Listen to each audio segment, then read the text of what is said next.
बहू का 9वां महीना। सुमित्रा जी की बहू रितु प्रेग्नेंट थी और अब उसकी प्रेगनेंसी का 9वां महीना चल रहा था। रितु का पति देवेश उसका काफी अच्छे से ख्याल रखता था, लेकिन प्रेगनेंसी अपने आप में ही एक अलग ही वक्त होता है जब एक औरत कई तरह के बदलावों से गुजरती है। शरीर के साथ साथ उसके अंदर बहुत सारे इमोशनल चेंजेस भी आते हैं और रितु इन सब चीजों से गुजर रही थी।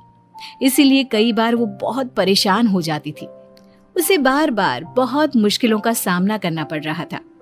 एक दिन अचानक शाम के वक्त रितु जोर जोर से रोने लगी। अरे रितु बेटा, क्या हुआ? तुम रो क्यों रही हो? कुछ नहीं मम्मी जी, बस बहुत परेशान हो रही हूँ मैं। हाँ बेटा, वो तो मुझे भी दिख रहा है, तभी तो रो रही हो तुम। लेकिन परेशानी के पीछे की वजह तो बताओ, आखिर बात क्या है? किसी ने कुछ कहा क्या तुमसे? नहीं मम्मी जी, किसी ने कुछ भी नहीं कहा, बस ऐसे ही मेरा मन कर रहा है रोने का। अरे बेटा, ये क्या बात हुई? रोने का मन कर रहा है?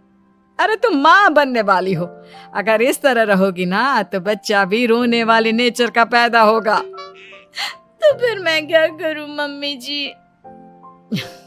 मुझे बता अपने दिल की बात, मेरे साथ शेयर कर कि क्या परेशानी है।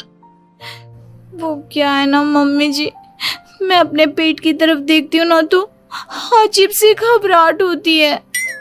अरे लेकिन क्यों बेटा? तुम्हारे पेट में तो तुम्हारा आने वाला बच्चा है, इसे देखकर तुम्हें खुश होना चाहिए। मम्मी जी वो क्या है ना, मेरा पेट इतना बड़ा हो गया है, शरीर की हालत ऐसी हो गई है तो सोच सोच कर डर लगता है कि मैं कभी फिर से पहले जैसी स्लिम और ब्यूटीफुल हो पाऊंगी क्या। अरे बेटा, ये तो कुछ दिनों की बात है, सब कुछ बिल्कुल पहले जैसा हो जाएगा। कुछ दिनों के बाद तुम्हें चिंता करने की कोई जरूरत नहीं होगी। रितु, क्या हुआ? तुम बार बार करवटें क्यों बदल रही हो? रात के 2 बज रहे हैं, सो जाओ ना अब। देवेश, नींद नहीं आ रही है, मैं ठीक से सो नहीं पा रही हूँ। अरे ये क्या, तुम तो उठकर बैठ गई। इस तरह बैठे बैठे पूरी रात बिताओगी क्या? क्या करूं देवेश, पेट की वजह से जैसे ही लेटती हूँ अजीब सा लगने लगता है, ठीक से सो भी नहीं पाती। तुम एक काम करो, अपने पेट के बगल में एक तकिया लगा लो, तुम्हें ठीक से नींद आ जाएगी।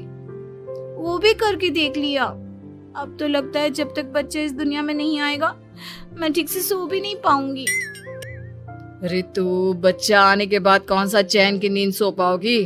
कम से कम अब तो आराम कर लो। तुम सो जाओ देवेश, मैं बैठे बैठे ही अपनी नींद निकाल लूंगी। और फिर कुछ दिन के बाद सुमित्रा जी के घर पर कुछ परिचित लोग मिलने के लिए आते हैं। मम्मी जी, आप उन लोगों के साथ बैठकर बातें करिए, मैं सबके लिए चाय बना देती हूँ। अरे नहीं नहीं बेटा, मैं कर लूंगी, अभी तुम्हारी तबीयत ठीक नहीं है ना, तुम आराम करो। अरे मम्मी, घर के छोटे मोटे काम तो मैं करती हूँ ना, चाय बनाने में कैसी प्रॉब्लम? अच्छा ठीक है, अगर कोई परेशानी नहीं है तो बना दो चाय। अरे ये क्या बात है सुमित्रा जी, आप तो दादी बनने वाली हैं। हाँ जी, बस ठीक ठाक तरीके से मेरा पोता या पोती इस दुनिया में आ जाए तो चैन हो जाए। सही कहती हैं बहन जी, एक औरत के लिए ये वक्त बहुत मुश्किल होता है। वैसे बहू की तबीयत तो ठीक है ना? हाँ हाँ, तबीयत तो ठीक है, बस ऐसे ही थोड़ी बहुत परेशानी है जो इस वक्त होती है, उसी से गुजर रही है। पहली बार माँ बन रही है ना, कभी कभी परेशान हो जाती है। सुमित्रा जी रिश्तेदारों से बात करती है और उन्हें काफी देर हो जाती है। रिश्तेदारों के जाने के बाद, अरे रितु बेटा, तुम अभी तक किचन में काम कर रही हो? मैंने तुम्हें मना किया था ना, इतनी देर खड़े रहने की क्या जरूरत थी? मम्मी जी, वो मुझे लगा रात के खाने में देर हो जाएगी, इसलिए मैं साफ उधर बिजी थी तो मैं खाना बनाने लग गई थी। अरे बेटा, तुम तो बिल्कुल कुछ भी नहीं समझती, जरा अपने पैरों की हालत तो देखो। हाँ मम्मी जी, मुझे भी ना पैरों में बहुत भारीपन लग रहा है। ये भारीपन नहीं है, ज्यादा देर खड़े रहने की वजह से तुम्हारे पैरों में सूजन आ गई है। अब कमरे में जाकर आराम करो, चलो। और सुनो, अपने पैरों के नीचे ना तकिया लगा लेना, सर के नीचे मत लगाना, ठीक है? अपने कमरे में जाने के बाद यार ये प्रेगनेंसी भी कितनी अजीब चीज है, कभी रोने का मन करता है, कभी हंसने का।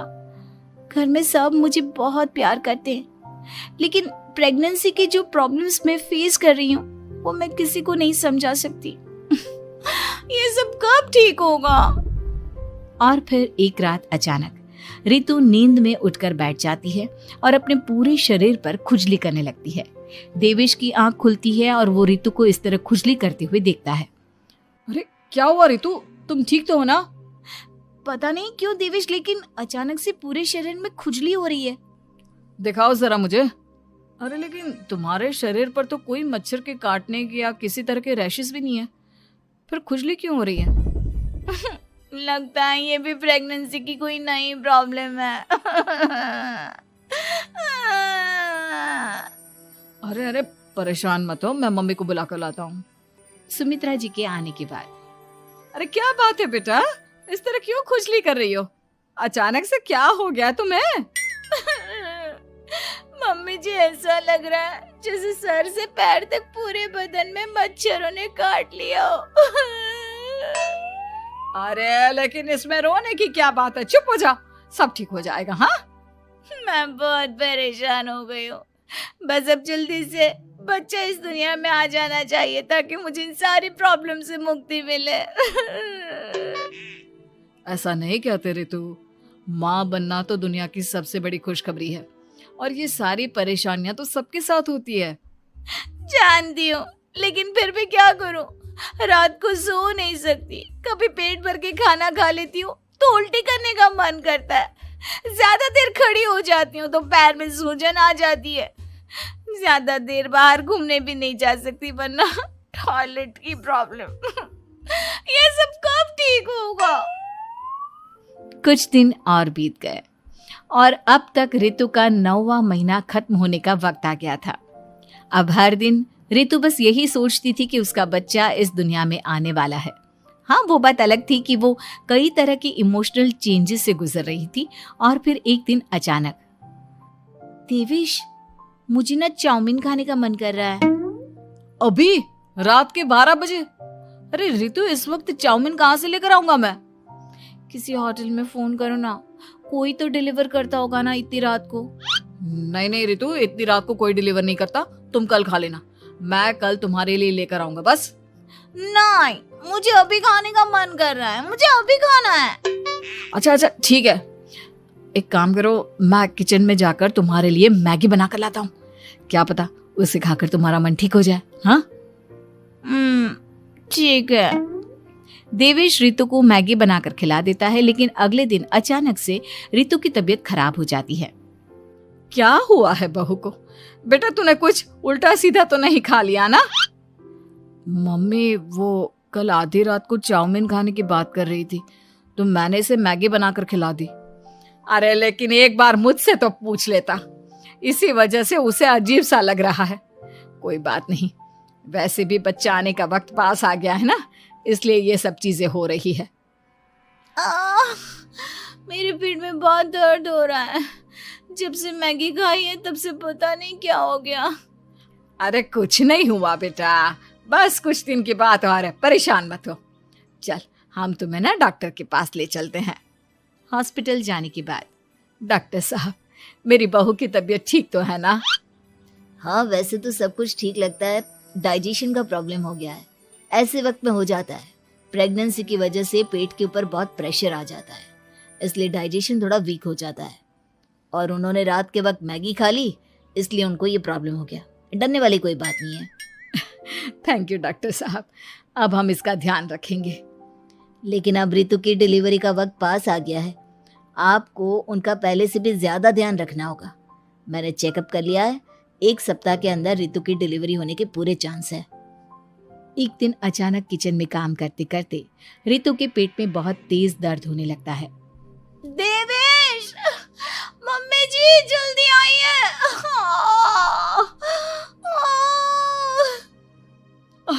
अरे क्या हुआ बहू, क्या हुआ तुम्हें? बहुत दर्द हो रहा है मम्मी, मेरे पेट में बहुत तेज दर्द हो रहा है, मुझसे खड़ा भी नहीं रहा जा रहा। इधर आ जाओ रितु, मैं तुम्हें बेड पर लिटा देता हूँ, सब ठीक हो जाएगा। बेटा, मुझे लगता है इसकी डिलीवरी का वक्त पास आ गया है। अब हमें रितु को हॉस्पिटल ले जाना होगा। वैसे भी डॉक्टर ने कहा था कि 1 सप्ताह के अंदर डिलीवरी कभी भी हो सकती है। मुझे बहुत दर्द हो रहा है, ऐसा लग रहा है जैसे मैं मर जाऊंगी। प्लीज मुझे बचा लो देवेश। अरे रितु, घबराओ मत, ऐसा कुछ नहीं होगा। हॉस्पिटल पहुंचने के बाद आप जल्दी से रितु को एडमिट करवा दीजिए और आप लोग बाहर वेट करिए। नहीं, मुझे बहुत दर्द हो रहा है। रितु, समझने की कोशिश करो, सब कुछ ठीक हो जाएगा। रितु को लेबर पेन शुरू हो गया था और वो काफी तकलीफ से गुजर रही थी। एक बच्चे को जन्म देते समय औरत जिस तकलीफ से गुजरती है उसे सिर्फ वही समझ सकती है। रितु की तकलीफ को देखकर देवेश भी काफी इमोशनल हो गया था। रितु को इस तरह चीखते देखकर उसे बहुत दुख हो रहा था, लेकिन आधे घंटे के बाद जब डॉक्टर अपने हाथ में रितु और देवेश की छोटी सी बच्ची को लेकर आया तो रितु के चेहरे पर स्माइल आ गई। रितु, ये देखो, तुम्हारी और मेरी नन्ही सी बेटी। ये तो एकदम परी की तरह दिखती है। दिखेगी क्यों नहीं, एकदम तुम पर गई है ना, इसलिए। लेकिन मम्मी, उसकी नाक तो मेरे जैसी है।